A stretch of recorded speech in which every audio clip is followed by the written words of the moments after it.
Breaking చేస్తున్న భారత్ కు పాకిస్తాన్ ప్రభుత్వం లేఖ రాసింది. తీవ్ర నీటి ఎద్దడి ఎదుర్కొంటున్నామంటూ కూడా లేఖలో పేర్కొంది. సింధు జలాల ఒప్పందంపై పునః సమీక్షించాలని పాకిస్తాన్ కోరింది.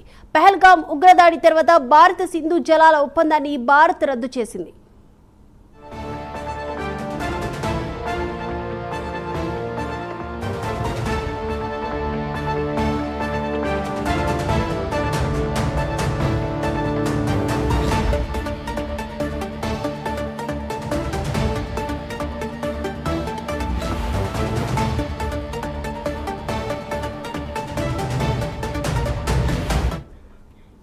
భారత్ కు పాకిస్తాన్ ప్రభుత్వం లేఖ రాసింది. తీవ్ర నీటి ఎద్దడి ఎదుర్కొంటున్నామని లేఖలో పేర్కొంది. సింధు జలాల ఒప్పందంపై పునః సమీక్షించాలని పాకిస్తాన్ కోరింది. పహల్గామ్ ఉగ్రదాడి తర్వాత భారత్ సింధు జలాల ఒప్పందాన్ని భారత్ రద్దు చేసింది.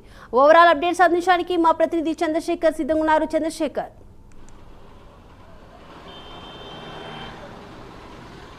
హలో 5678 ఏంటి యాంకర్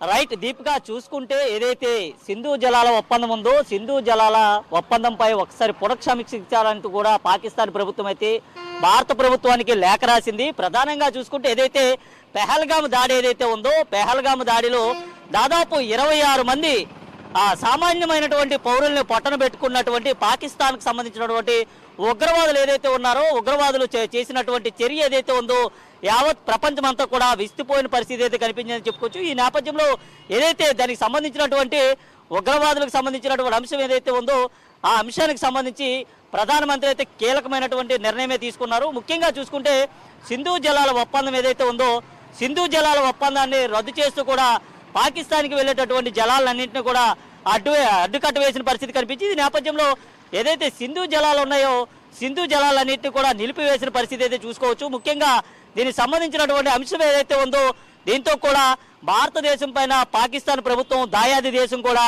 యుద్ధానికి కూడా కాలు దువ్విన పరిస్థితి కనిపించింది. ఈ నేపథ్యంలో కయ్యానికి కాలు దువ్వినటువంటి ప్రభుత్వం ఏదైతే ఉందో ఈ కయ్యానికి కాలు దువ్వేటటువంటి తత్వంలో పూర్తిగా భారత ప్రభుత్వం చేసినటువంటి ఇక్కడ ఉన్నటువంటి త్రివిధ దళాలు దాటికి కూడా పూర్తిగా చొమ్మగిలిపోయిందని చెప్పుకోవచ్చు. ఈ నేపథ్యంలో త్రివిధ దళాలు కూడా పాకిస్తాన్ ప్రయోగించినటువంటి అక్కడ ఉన్నటువంటి ఏదైనా మిసైల్స్ కానీ లేదా డ్రోన్స్ కానీ వీటన్నింటినీ కూడా S-400 అనేటటువంటి ఎయిర్ డిఫెన్స్ సిస్టమ్తో పూర్తిగా తిప్పికొట్టారు. సామాన్య పౌరులకి ఎటువంటి సమస్య లేకుండా ఎక్కడా ప్రభుత్వ ఆస్తులు కూడా ధ్వంసం కాకుండా పూర్తిగా కూడా భారతదేశానికి సంబంధించినటువంటి త్రివిధ దళాలన్నీ కూడా ఫైట్ చేసిన పరిస్థితి కనిపించింది. ఈ నేపథ్యంలో మరోమారు చర్చలకు రావాలంటూ కూడా ఏదైతే సీజ్ ఫైర్ని కూడా ప్రకటించారు. ఈ నేపథ్యంలో రెండు దేశాలకు సంబంధించినటువంటి అధినేతలతో యుఎస్ అధ్యక్షుడు డొనాల్డ్ ట్రంప్ కూడా మాట్లాడిన పరిస్థితి కనిపించింది.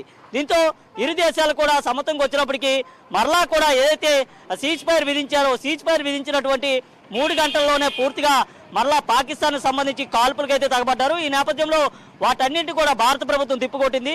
అయితే ఏదైతే సీజ్ ఫైర్ మధ్యలో మాట్లాడుకున్నటువంటి సమాచారం ఏదైతే ఉందో దీనికి సంబంధించినటువంటి ఆ రెండు దేశాలకు సంబంధించినటువంటి డీజీఎంలు కూడా ఈ నెల 12వ తేదీన ఆ ఇద్దరు కూడా మాట్లాడుకోవడం అయితే జరిగింది. ముఖ్యంగా చూసుకుంటే పాకిస్తాన్ కాల్పులు తెగబడినటువంటి ఘట్టంగానే లేదైతే అక్కడ ఉన్నటువంటి ఉగ్రవాదులు చేసినటువంటి చర్య ఏదైతే ఉందో దానికి సంబంధించినటువంటి పూర్తి సాక్ష్యాధారాలు కూడా వారి ముందైతే ప్రవేశపెట్టిన పరిస్థితి కనిపించింది. ఈ నేపథ్యంలో దీనికి సంబంధించిన డీజీఎంఓలు కూడా ఇద్దరు మాట్లాడుకున్నటువంటి పరిస్థితి వచ్చింది. అయితే ప్రధానంగా చూసుకుంటే సింధు జలాలకు సంబంధించినటువంటి ఒప్పందం ఏదైతే ఉందో ఆ ఒప్పందానికి సంబంధించినటువంటి రద్దు చేసి పూర్తిగా సింధు జలాలను కూడా నిలువరించిన పరిస్థితి చేశారు. ఈ నేపథ్యంలో ఇప్పటికీ కూడా పాకిస్తాన్లో త్రాగేందుకు నీరు లేక దాయాది దేశం పూర్తిగా విలవల్లాడిపోతున్న పరిస్థితి ఉందంటూ కూడా అక్కడ ఉన్నటువంటి పాకిస్తాన్ ప్రభుత్వం భారత ప్రభుత్వానికి అయితే లేఖ రాసింది. ఏదైతే సింధు జలాల ఒప్పందం ఉందో దానికి సంబంధించినటువంటి ఆ ఒప్పందాన్ని కూడా తీసివేశారు. దాన్ని మరోసారి పునఃసంస్కరించాలంటూ కూడా వారంతా కూడా కోరిన పరిస్థితి కనిపించింది. ఈ నేపథ్యంలో దీనికి సంబంధించినటువంటి భారత ప్రభుత్వానికి